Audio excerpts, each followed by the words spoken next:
just met with a group of our supporters and county chairmen and chairpersons from all over the state, and very encouraged by their expressions of support, and I wanted to make sure that everybody knows what we're doing, and update on the campaign and how we intend to stay heavily involved here in Iowa, and that we are confident that we are doing fine. Let me just say that one other thing I'd like to talk about very briefly, and that is that last week we had this publicity stunt in the United States Senate where we stayed up all night. It was a joke and a waste of the taxpayers' money. The fact is that the Democrats want to set a date for withdrawal. There will be chaos in the region, and there will be genocide.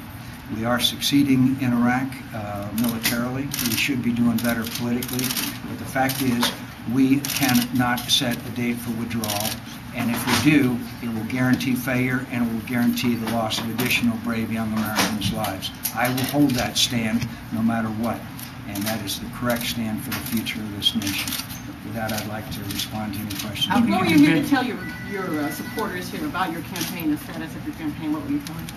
Told them that everything's great, and we're very encouraged, and we're doing fine. And how can you expect? And I will not respond to any more questions about process. I did that for 2 weeks. I cut down at least 3 forests worth of paper being written on it. I'll answer to any question. I accept that. I am happy about the state of our campaign. We will do fine. We are competitive, and we will win in Iowa. And how can you expect experienced Iowa political operatives to accept that? I mean, they know reality. I will not discuss it any further, Mike, as much as as you would like for me to. I have discussed it ad nauseum for the last 2 weeks. Can I ask? I am very happy at where our campaign is, and I'm very happy as to how we're going to do, and I'm very happy and I'm very confident that we will win. And I will not talk about it anymore. I'll be glad to talk about any other issue. I've talked about it a lot. I'm very grateful for the enthusiasm and support I've seen here today. Senator, looking ahead, I know you had some fundraisers this past week. I just had a couple of them, and they were very well attended. Are you changing your strategy at all? Are you looking to tap maybe some segments of the fundraising base that you missed out on the first 2 quarters? Or? Well, we're more emphasis on our veterans and more emphasis on a broader base, but we've done several fundraisers in the last few days, and they've all been very good. Are you going to be a familiar face in the state now? Or are you going to concentrate a lot of your work now? Yeah, and I've been here a lot, and I will continue to be here a lot. And I'm very, very encouraged by the level of support and the enthusiasm of our people. And I'm very proud to have Chuck Larson and Marlis Pompma and many others who are such a great part of our team. Do you expect to maintain this type of schedule, coming in about once every couple of weeks, that type of thing, or do you intend to come in more often? I think what I'd like to do is like come in for 2 or 3 or 4 days and then leave so that we can make a sweep throughout the state. That's the kind of calendar that we're trying to adopt here, rather than fly in for a day and fly out. Are you going to come for the state fair next month? You know, I was here last year where I met Waldo, 1,187-pound pig, and I had never met anyone quite like him before. So I hope to get back for the fair, yes. Any more? When you say that the military you're going to have military success in Iraq, are you saying that you expect General Petraeus to have a positive report in September? I expect General Petraeus will have a report in September that indicates some success and some areas that we still need progress in. I'm hoping it would be sufficient to convince the majority of the United States Senate and members of, and American people that it is worth allowing this strategy to have a chance to succeed. Why the growing skepticism, particularly among other Republicans?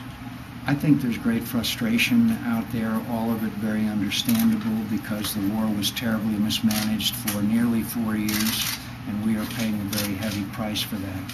The last piece, we made great sacrifice, the last piece of this strategy, of this surge, just was put into place about 3 weeks ago. And there is success. There's success in Anbar province. There are also other areas that are still very tough and very long and very hard and very difficult.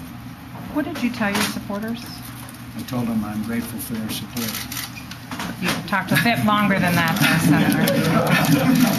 We talked about a lot of things, what our plans are and mistakes we've made and things that we plan to do, and mainly my chance to appreciate their support.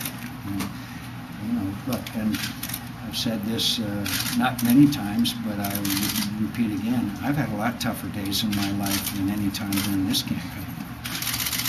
Did they offer you any advice? Yes. One thing nice about supporters, they offer a great deal of advice and counsel, and I appreciate it very much. To this point, do you wish you could have spent more time campaigning in Iowa compared to the other candidates? I think we've been here a pretty good amount. Being in the Senate, obviously, like last week, does require me my presence, although I haven't been there too much, but that also is hampered. But I think we've pretty well evenly divided our time between the three early states, and I'm still convinced that the three early states will determine the nominee of both the Democratic and Republican Party. There's no doubt in my mind about that. You said you made mistakes. Are there any mistakes you're willing to admit to us? Sure, I have done that for the last 2 weeks. Okay? Are you planning to get the bus out in Iowa? Yep, need to get the bus out. Need to get the bus out and get the jerks in the media on the bus too. And make them pay part of the fare. Cheapest people I've ever known in my life. David Epson ranks up there as the cheapest. Okay? Thanks, Senator. Thanks very much. Great to see you.